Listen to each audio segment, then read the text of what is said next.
2025 തദ്ദേശ തിരഞ്ഞെടുപ്പും 2026 അസംബ്ലി തിരഞ്ഞെടുപ്പും വരികയാണ് കേരളത്തിൽ. നിലവിലെ സ്ഥിതി അനുസരിച്ച് ഇന്ത്യയിൽ ജനാധിപത്യ അരാജകത്വം നിലനിൽക്കുന്ന ഒരു കാലമാണ് ഇത് എന്ന് ഓർക്കണം. കാരണം ഇന്ത്യയിലെ സംസ്ഥാനങ്ങളിലൊക്കെ BJPയുടെ ആധിപത്യത്താൽ വോട്ടിരട്ടിപ്പിക്കലും കള്ളവോട്ടും വോട്ട് കൊള്ളയും SIRലെ തിരിമറിയുമൊക്കെ രാജ്യത്താകമാനം കോളിളക്കം സൃഷ്ടിച്ചിരിക്കുകയാണ്.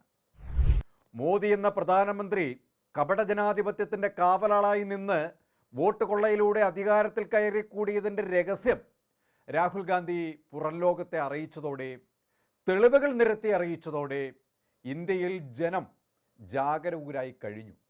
മോദി എന്ന ഭരണാധികാരിയെ തള്ളിപ്പറഞ്ഞ അവസ്ഥയിലുമെത്തി.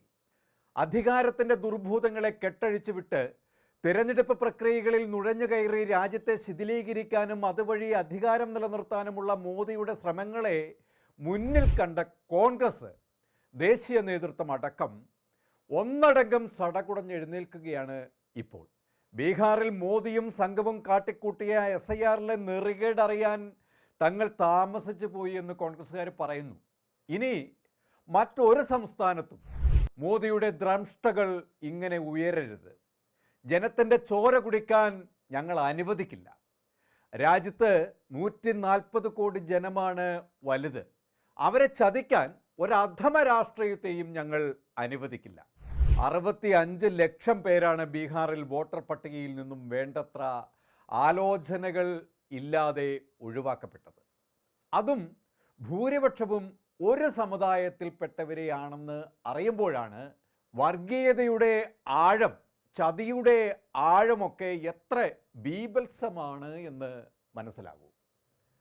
വാരണാസിയിൽ ബലൂപ്പൂർ വാർഡിൽ B24/19 വീട്ടിൽ താമസിക്കുന്ന രാം കമാൽ ദാസ് എന്ന ഒരാൾക്ക് 50 മക്കളുണ്ട് എന്നാണ് ഇലക്ഷൻ കമ്മീഷൻ്റെ വോട്ടർ പട്ടികയിൽ കാണിക്കുന്നത്. ഈ മക്കൾക്കെല്ലാവർക്കും അതേ മണ്ഡലത്തിൽ തന്നെ വോട്ടുമുണ്ട്. ഇത് കണ്ടെത്തി ചോദ്യമുയർത്തിയപ്പോൾ അതിന് വ്യക്തമായ മറുപടി തെരഞ്ഞെടുപ്പ് കമ്മീഷൻ ഉണ്ടായിരുന്നില്ല. സമാനമായ രീതിയിൽ സുരേഷ് ഗോപിയുടെ മണ്ഡലമായ ഈ കേരളത്തിലെ തൃശ്ശൂരും ഇത് നടന്നതിൻ്റെ തെളിവുകൾ പുറത്തു വന്നു. ഇതൊക്കെ നിലനിൽക്കുമ്പോഴാണ് കേരളത്തിൽ വേണ്ടത്ര കൂടിയാലോചനകൾ നടത്താതെ ധൃതിയിൽ തെരഞ്ഞെടുപ്പ് മുന്നിൽ കണ്ടുകൊണ്ട് മാത്രം കേന്ദ്രം SIR നടത്താൻ ഇറങ്ങിയിരിക്കുന്നത്. BJPയുടെ ബീഹാർ തന്ത്രം നെറികെട്ട ആ തന്ത്രം പൊളിക്കാൻ തെരഞ്ഞെടുപ്പ് കമ്മീഷൻ മോദിക്ക് മുന്നിൽ പണയം കൊടുക്കുന്ന നട്ടെല്ല് തകർക്കാൻ അക്ഷഹുണിപ്പടയുമായി ഇറങ്ങുകയാണ് കോൺഗ്രസ്. മോദി സംഘത്തെ ഒരു ഇഞ്ച് നീങ്ങാൻ അവസരം കൊടുക്കാതെ 4 ദിക്കും മഹാമേരു പോലെ ഹൈക്കമാൻഡ് നേതാക്കൾ ഉൾപ്പെടെയുള്ള പടനായകർ ജനാധിപത്യത്തിൻ്റെ ദിവ്യാസ്ത്രങ്ങളുമായി നിലയുറപ്പിക്കാൻ തയ്യാറായി കഴിഞ്ഞു.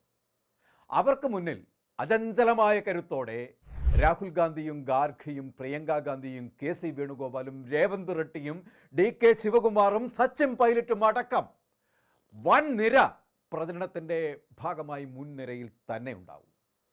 ദേശീയ നേതാക്കൾ കേരളത്തിനെ ലക്ഷ്യം വെച്ച് നീങ്ങിക്കഴിഞ്ഞിരിക്കുകയാണ്. ഇപ്പോൾ രാജ്യത്തെ ഇളക്കിമറിച്ച ഭാരത് ജോഡോ യാത്ര പോലെ ബീഹാറിൽ നിന്നും കൊടുങ്കാറ്റായി വീശി രാജ്യത്തെ ആകമാനം പ്രകമ്പനം കൊള്ളിച്ച വോട്ട് ചോർ യാത്ര പോലെ ഇതാ കേരളത്തിൻ്റെ ആത്മാവിലൂടെ മണ്ണിൽ ചവിട്ടി കുതിക്കാനൊരുങ്ങുകയാണ് കോൺഗ്രസ്.